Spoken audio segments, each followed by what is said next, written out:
Talking to seniors about mental health in my culture is taboo, or so I thought. Through a project called Entre Nosotros, Between Us, we kicked off a mental health and wellness program. As community health workers, we put together a curriculum to help seniors in our border communities learn about things like depression, stress, anxiety, and coping skills. And what better way to do this than to host charlas at our local senior center where they gather every day for lunch and other activities. At the beginning, I wasn't sure how to approach these topics, knowing my cultural background. In my mind, I could already hear the comments. ¿Qué? ¿Mental health? Yo no estoy loca. Or, está todo en tu cabeza, no necesitas ayuda. Or my favorite, luego se le quita. For several Wednesday mornings, I remember walking into the senior center to the smell of coffee, homemade cooking, and noticing that they were excited to see us.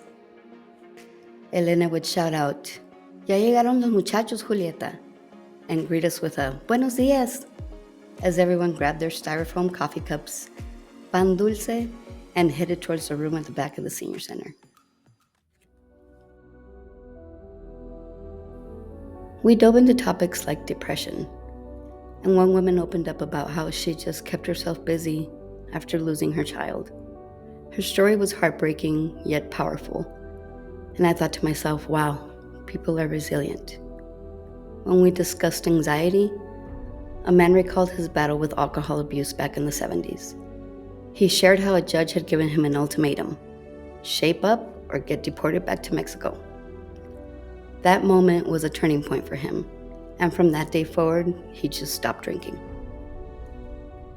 Then when the topic shifted to stress, someone expressed worry about not having enough money to fix their roof, and it reminded me of the everyday struggles we all face. A quiet woman in the corner spoke up and said, "I don't like weekends. I'm home alone and not here at the center with my friends." And it made me realize how deep that feeling of loneliness can be. I was blown away by how comfortable they were sharing their stories, and I was reminded how crucial it is in community health work to have patience and gain the trust of community members we serve.